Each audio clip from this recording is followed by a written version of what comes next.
12-13 വർഷത്തെ ബഡ്ജറ്റ് നിർദ്ദേശങ്ങൾ ബഹുമാനപ്പെട്ട കൗൺസിലിന്റെ അംഗീകാരത്തിനായി സമർപ്പിക്കുന്നു. ഈ കൗൺസിൽ അധികാരത്തിലെത്തിയപ്പോൾ നഗരത്തിന്റെ മുഖച്ഛായ മാറും വിധം വികസന രംഗത്ത് കുതിപ്പുണ്ടാക്കുവാൻ ഇടയാക്കിയിട്ടുണ്ട്. ഈ അടിത്തറയിട്ടുകൊണ്ട് വികസന രംഗത്ത് സാമ്പത്തിക രംഗത്ത് മുന്നേറ്റം ഉണ്ടാക്കുവാൻ കഴിയും എന്ന വിശ്വാസം നമുക്ക് സന്തോഷം പകരുന്ന സംഗതിയാണ്. അതോടൊപ്പം സ്ഥിരതയുള്ള ഒരു നഗരഭരണം തുടർന്നും കാഴ്ചവെക്കാൻ കഴിയും എന്ന വിശ്വാസം ഈ കൗൺസിലുണ്ട്. ഒരു കാലത്ത് കിഴക്കിന്റെ വ്യവസായിക്കുന്ന ആലപ്പുഴ ഇന്ന് ദേശീയ തലത്തിലും അന്തർദേശീയ തലത്തിലും വീണ്ടും ശ്രദ്ധിക്കപ്പെട്ടിരിക്കുന്നു. ടൂറിസം രംഗത്ത് ഇന്ന് കാണുന്ന മുന്നേറ്റവും നെഹ്റു ട്രോഫി ജലവേളയും നമുക്ക് ആവേശമാണ്. വരും നാടുകളിൽ ആലപ്പുഴ പട്ടണവും നമ്മുടെ ടൂറിസം രംഗവും കൂടുതൽ ശ്രദ്ധയാകർഷിക്കാൻ പോവുകയാണ്. നഷ്ടപ്രതാപങ്ങൾ വീണ്ടെടുത്ത് കിഴക്കിന്റെ വെനീസായ ആലപ്പുഴ നഗരം തല ഉയർത്തിപ്പിടിച്ച് നിന്ന് വിദേശികളെയും വിവിധ സംസ്ഥാനങ്ങളിൽ നിന്ന് എത്തിച്ചേരുന്ന തദ്ദേശീയരായ ടൂറിസ്റ്റുകളെയും സ്വാഗതം ചെയ്യുന്നു. ആലപ്പുഴ നഗരത്തെ സമ്പൂർണ്ണ ശുചിത്വ നഗരമാക്കി മാറ്റുന്നതിന് ക്ലീൻ ആലപ്പി സേവ് ആലപ്പി എന്ന പദ്ധതിയുടെ പ്രവർത്തനങ്ങൾ ദ്രുതഗതിയിൽ നടന്നുവരികയാണ്. ഇതിന്റെ ഫലമായി വാർഡ് തലത്തിൽ കൌൺസിലർമാരുടെ നേതൃത്വത്തിൽ നടന്ന എല്ലാ പക്ഷം പ്രവർത്തകരുടെയും ക്ലീൻ ഡെസ്റ്റിനേഷൻ അംഗങ്ങളുടെയും റെസിഡൻഷ്യൽ അസോസിയേഷന്റെയും സന്നദ്ധ സേവന പ്രവർത്തകരുടെയും സേവനാത്മകമായ പ്രവർത്തനങ്ങൾ പ്രശംസജനകമാണ്. നഗരത്തിലെ വാർഡുകളിൽ തെരഞ്ഞെടുക്കപ്പെട്ട 1500ഓളം വീടുകൾക്ക് സമ്പൂർണ്ണ സാനിറ്റേഷനും മാലിന്യ സംസ്കരണത്തിന്റെ ഭാഗമായി ബയോഗ്യാസ് പ്ലാന്റും സംസ്ഥാന ഗവൺമെന്റിന്റെ സഹായത്തോടുകൂടി നടപ്പിലാക്കും. പട്ടണത്തിലെ റെസിഡൻഷ്യൽ അസോസിയേഷന്റെ പ്രവർത്തനങ്ങൾ പരിശോധിച്ച് നന്നായി പ്രവർത്തിക്കുന്ന റെസിഡൻഷ്യൽ അസോസിയേഷൻ ക്യാഷ് അവാർഡ് ഏർപ്പെടുത്തും. വർദ്ധിച്ചു വരുന്ന മാലിന്യം നീക്കം ചെയ്ത് സംസ്കരണവും തദ്ദേശ സ്വയംഭരണങ്ങൾക്ക് കീഴാമുട്ടിയായി മാറിയിരിക്കുകയാണ്. ആലപ്പുഴ നഗരസഭ ഇക്കാര്യത്തിൽ മാതൃകാപരമായ പ്രവർത്തിച്ചു വരികയാണ്. വാർഡുകളിൽ നിന്നും പോയിന്റുകളിൽ എത്തുന്ന ഖരമാലിന്യങ്ങൾ നഗരസഭയുടെ സഹോദരത്തെ പ്ലാന്റിൽ സംസ്കരിച്ച് ജൈവവളമാക്കുന്ന പ്രവർത്തനം നടന്നുവരികയാണ്. കൂടാതെ പട്ടണത്തിലെ പ്ലാസ്റ്റിക് ബാഗുകളുടെ നിരോധനം വഴി ഇന്നുള്ള പ്ലാസ്റ്റിക് മാലിന്യ കൂമ്പാരം കുറയ്ക്കാൻ കഴിയും. നഗരത്തിൽ സ്വന്തമായി വീടും സ്ഥലവും ഇല്ലാത്തവർ ഉണ്ടാകുന്നതെന്ന നമ്മുടെ സ്വപ്നം ഇനിയും സാക്ഷാത്കരിക്കപ്പെടേണ്ടതാണ്. വീടും സ്ഥലവും ഇല്ലാത്ത നിർദ്ധനരായ കുടുംബങ്ങൾക്ക് കേന്ദ്ര സംസ്ഥാന സർക്കാരുകളുടെ സഹായത്തോടുകൂടി 1000 പേർക്ക് വീടും സ്ഥലവും നൽകുന്നതിനും EMS പദ്ധതിയിൽ സർവേ ലഭിച്ചവർക്ക് വീട് നിർമ്മാണത്തിനുള്ള ധനസഹായവും കാലപ്പഴക്കാത്ത പൊട്ടിപ്പൊളിഞ്ഞു കിടക്കുന്ന വീടുകളുടെ അറ്റകുറ്റപ്പണികൾക്ക് ധനസഹായവും നൽകും. ആരോഗ്യ മേഖലയിൽ ഇടപെടൽ കൂടുതൽ ശക്തമാക്കുവാനുള്ള ശ്രമം നടത്തുന്നതിന്റെ ഭാഗമായി ശാരീരിക മാനസിക വെല്ലുവിളികൾ നേരിടുന്ന വിദ്യാർത്ഥികൾക്ക് നഗരസഭ സ്പെഷ്യൽ സ്കൂൾ ആരംഭിക്കും.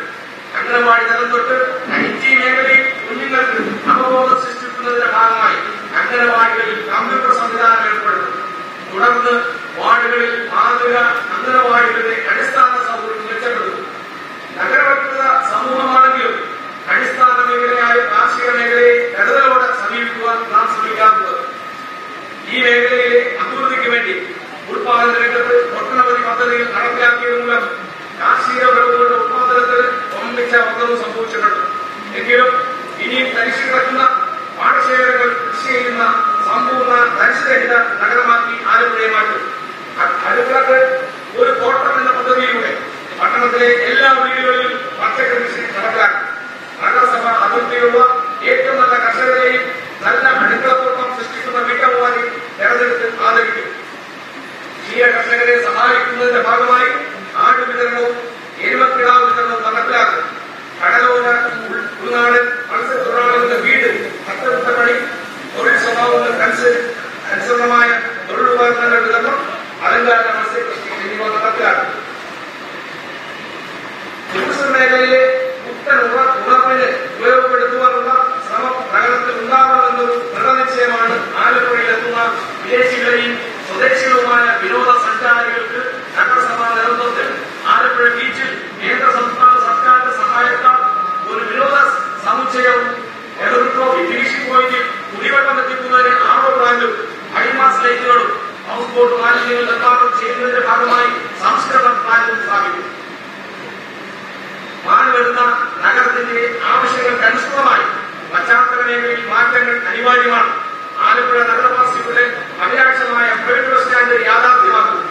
കൂടാതെ Sathram shopping complex, Vellakkinar commercial shopping complex, Valiyakulam shopping complex, Kongini Chudukad shopping complex, Kallumarkam complex, CV Vazhicherimad വ്യവസായ സമുച്ചയം, നഗരസഭാ നേതൃത്വത്തിലുള്ള ചേരുമാറുമായി വക സ്ഥലത്തെ ഫ്ളാറ്റ് നിർമ്മാണം, മുനിസിപ്പൽ സെക്രട്ടറി എഞ്ചിനീയറിംഗ് ക്വാർട്ടേഴ്സുമായി ചേർന്ന് കെട്ടിട സമുച്ചയം, പശ്ചാത്തല മേഖലയിലെ പദ്ധതികളുടെ നിർവഹണത്തിന്റെ ഭാഗമായി വാർഡുകളിലെ ഒട്ടുമിക്ക റോഡുകളും സഞ്ചാരയോഗ്യമായി കഴിഞ്ഞു. എന്നിരുന്നാലും ഇനിയും പുതുക്കി പണിയേണ്ട റോഡുകളുടെ നിർമ്മാണത്തിന്, പുതിയ റോഡുകളുടെ നിർമ്മാണത്തിനും ഇടവഴികളുടെ കോൺക്രീറ്റിനും ആവശ്യമായ തുക വക പൊളിച്ചുകൊണ്ട് പദ്ധതി ആരംഭിക്കും.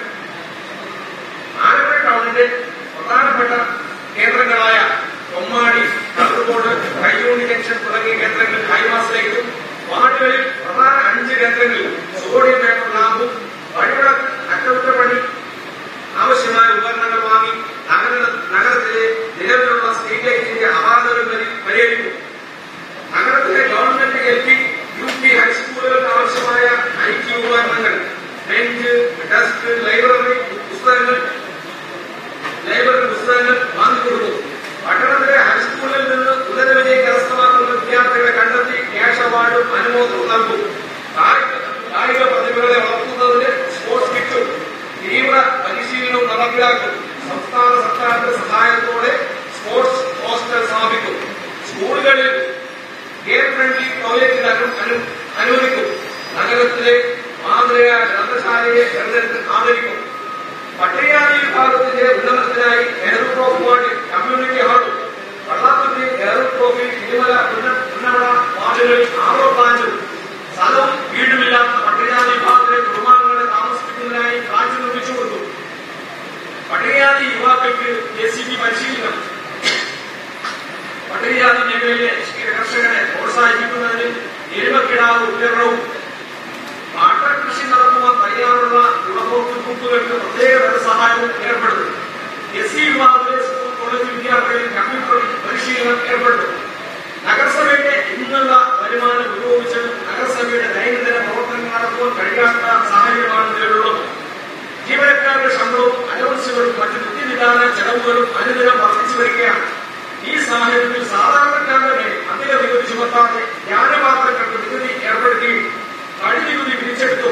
നഗരസഭാ സ്ഥലങ്ങളിൽ കെട്ടിടങ്ങളും ഫ്ളാറ്റുകളും നിർമ്മിച്ചു. നഗരസഭയുടെ വരുമാനം വർദ്ധിപ്പിച്ചാൽ മാത്രമേ നിലവിലുള്ള നഗരസഭയുടെ സാമ്പത്തിക പ്രതിസന്ധിക്ക് പരിഹാരം കാണാൻ കഴിയുകയുള്ളൂ. നഗരസഭയുടെ സാമ്പത്തിക പ്രതിസന്ധി പരിഹരിച്ചാൽ മാത്രമേ വികസന പ്രവർത്തനങ്ങൾ നടത്തുവാൻ നമുക്ക് കഴിയൂ. സംസ്ഥാന സർക്കാരിന്റെ സഹായം കൊണ്ട് മാത്രം ഇത് നടക്കില്ല എന്ന് നമുക്കറിയാം. വികസന പാതയിലായ ആലപ്പുഴയ്ക്ക് പുത്തൻ പ്രതീക്ഷയിൽ ഉണർന്നു നൽകുവാൻ ഈ കൌൺസിലിന്റെ പ്രവർത്തന കാലയളവിൽ കഴിയും എന്ന വിശ്വാസമാണ് എനിക്കുള്ളത്. കക്ഷി രാഷ്ട്രീയത്തിന് അതീതമായി പൗരാവലിയുടെ ആകെ വിശ്വാസം നേടിയെടുക്കുവാനും ജനപങ്കാളിത്തത്തോടെ നിരവധി വികസന പ്രവർത്തനം ഏറ്റെടുക്കുവാനും ഈ കാലയളവിൽ കഴിയുമെന്ന് അഭിമാനത്തോടെ വിശ്വസിച്ചുകൊണ്ട് മുൻ നീക്കിയിരുന്നത് ഉൾപ്പെടെ 133 കോടി 17,3886 രൂപയുടെ വരവ്, 132 കോടി 61,936 രൂപ ചെലവ്, 40,70,72,950 രൂപ നീക്കിയെടുക്കുമെന്ന ഈ മിച്ച ബഡ്ജറ്റ് നിങ്ങളുടെ അംഗീകാരത്തിനായി സന്ദേശം